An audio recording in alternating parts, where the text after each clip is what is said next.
bom dia. Começa agora mais um encontro com o Ian. Hoje abordaremos um tema bastante polêmico, que é a saúde no Brasil e a assistência que o Estado, o governo dá para as pessoas que necessitam desse serviço. Passamos a palavra agora para a doutora Gabriela, que vai nos dar algumas informações sobre esse assunto. Bom dia. Bom, o nosso sistema farmacêutico ele funciona da seguinte forma. Existe uma lista de doenças e de medicamentos que o Estado deve fornecer. Os medicamentos são de alto custo e essa lista é feita através de um protocolo um protocolo clínico de diretriz terapêutica, que é chamado de PCDT, e todos os medicamentos que estão nele também é fornecido nos outros estados. Os medicamentos que não estão nessa lista são os medicamentos do estado base, que são aqueles medicamentos de farmácia popular, e eles não precisam de nenhum pedido excessivo. Caso o Estado venha a negar essa medicação, cabe ao paciente entrar com um pedido de judicialização da saúde, que garante que ele deva receber essa medicação. Cabe ao promotor e ao juiz, por bem, acionar o Estado para que ele forneça para essa pessoa, esse paciente, a medicação devida. E, pelo que eu sei, ele pode acionar tanto o Estado, quanto a União e também os municípios. É isso.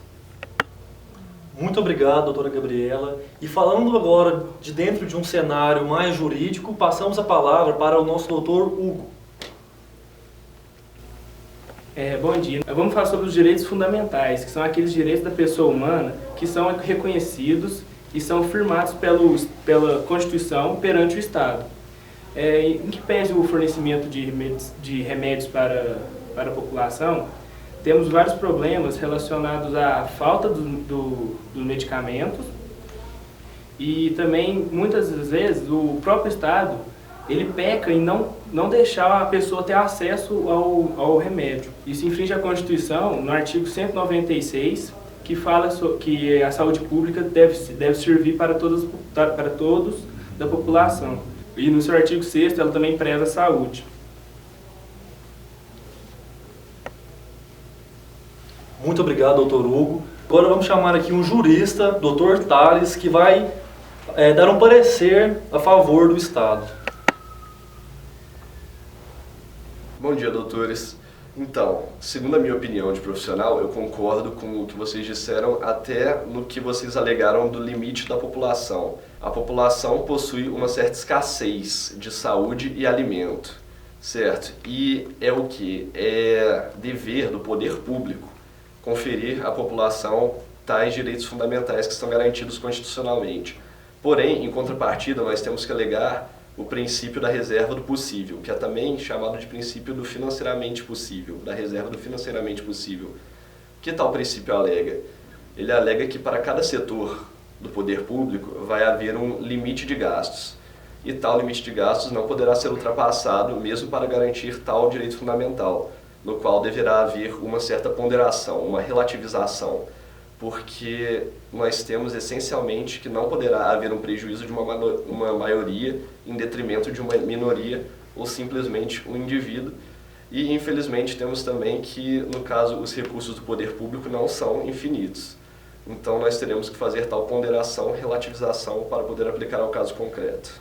Obrigado, doutor Tales, pelos esclarecimentos. E nossa produção foi até as ruas colher algumas opiniões dos cidadãos que estão envolvidos nesse assunto. E, além disso, também fomos até a administração pública pegar a opinião de um agente público que estava por dentro desse assunto. Vamos à reportagem. Então, Ian, eu acho que ocorre sim essa distribuição do medicamento, porém eu acho ela muito falha, porque a gente trabalha muito para conquistar isso, rala bastante e geralmente os medicamentos essenciais são caros, não consegue muita facilidade. Quando tem uma exigência, normalmente não tem a disposição na hora. E posso dar um exemplo como a minha tia, que ela tem epilepsia e ela precisa de um medicamento à base de canabidiol, que é uma coisa extremamente difícil de conquistar hoje aqui no Brasil. Infelizmente, não só ela, como creio eu que muitas pessoas têm essa dificuldade para conquistar isso. Primeiramente, bom dia a todos os telespectadores do programa do Ian. Respondendo à sua pergunta, eu como administrador público, eu tenho que assegurar todos os outros direitos fundamentais que a Constituição prevê que eu forneça. Assim, além da saúde pública, eu também tenho que prestar serviços como a eletricidade, segurança pública. Então, são muitos serviços públicos essenciais e contínuos que eu tenho que prestar. É inviável eu, como agente público, prestar um serviço priorizando uma minoridade. Eu tenho sempre que estar zelando pela coletividade e um bem maior. Em relação ao canabidiol, eu não posso fornecer esse tipo de medicamento pelo fato de não ter uma jurisprudência formada. Então, esse caso em concreto, ele deve ser levado ao judiciário que tomar as medidas cabíveis. Oi, meu nome é Clarice Aparecida, eu tenho 19 anos e há um ano estou sofrendo a doença acne-nódulo, que me apareceu todas essas manchas vermelhas no meu rosto, me causando muita dor e me fazendo ficar sem dormir. Trabalho desde os 12 anos como diarista para ajudar os meus pais. Eu gostaria muito da ajuda do Estado para poder conseguir os remédios, que é muito caro e eu não tenho condições. E há um ano eu venho sofrendo isso, porque eu não consigo, vai só piorando tudo essa mancha assim no meu rosto. Infelizmente, o Estado é assim. Pelo visto, a situação não está nada boa. Não, eu que estou de perto, lidando tanto com cidadãos quanto com a administração pública, eu vejo que eles não estão sendo amparados conforme pede. Mas a judicialização, ela vem abraçando em sentido bem amplo, tanto nas medicações de alto custo, quanto as medicações que são fornecidas nas farmácias e os remédios de estado base. E eu vejo também que não é só pessoas de classe social baixa que recorrem a isso. As pessoas de condição financeira muito boas também pedem e para elas são mais difícil o acesso ainda. Por elas terem condição, o judicial ele nega na maioria das vezes. E falando nisso também, a gente tem que falar sobre o direito à vida. Todo cidadão tem o direito à vida, ele é um direito inerte à pessoa. O direito à vida ele é inerente à pessoa. Tipo, a pessoa nasce, ela já tem o direito à vida e não tem nada que o Estado possa fazer para tirar isso dela. Ou seja, o Estado tem a obrigação, sim, de dar os remédios para a pessoa, de fornecer todo tipo de medicamento para a pessoa. E a pessoa também, ela paga todos os seus impostos a fim de receber um retorno do Estado para ela. Sim. Mas a questão de receber esse retorno, ele é feito. A questão é que ele não é feito só na saúde. Há diversos setores em que o Estado e o poder público vão ter que aplicar esse dinheiro, inclusive recebido pelos impostos. Tanto que, como direitos fundamentais, não temos apenas a saúde. Temos muitos, uma coletividade de direitos fundamentais e garantias que devem ser aplicados. Por isso, o dinheiro público deve ser repartido.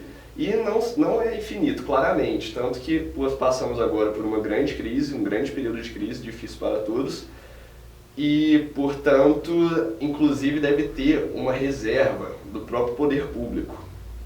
Para garantir esse direito e essa reserva, deve relativizar, no caso, ponderar, como eu trouxe na minha argumentação, tais direitos para poder garantir a todos os direitos, porém, em um certo limite de tempo, não momentaneamente, não instantaneamente, porém periodicamente. Mas você concorda comigo que a partir do momento que alguém solicita essa medicação é um estado de urgência e emergência?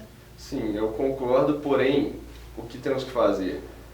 O princípio da reserva do financeiramente possível deve ser aplicado, mesmo analisando, nós temos a lista, né? A lista do poder público que vai ser a espera, inclusive trazido pelo Sistema Unificado de Saúde, pelo SUS, que os pacientes terão que esperar. Isso daí é feito por ordem de chegada, também por ordem de urgência. No caso, eles vão ter que analisar esses parâmetros e ir aplicando conforme é trazido, conforme o estado de necessidade, inclusive tratar do binômio necessidade e possibilidade, incluindo o estado. Hoje a doutrina trata até um trinômio possível, que é a necessidade, possibilidade e a proporcionalidade, que isso vai ser aplicado ao caso concreto. Entendi. Então fica para você de casa o debate em relação a esse assunto. Muito obrigada. Obrigada aos colegas. Obrigado, doutores.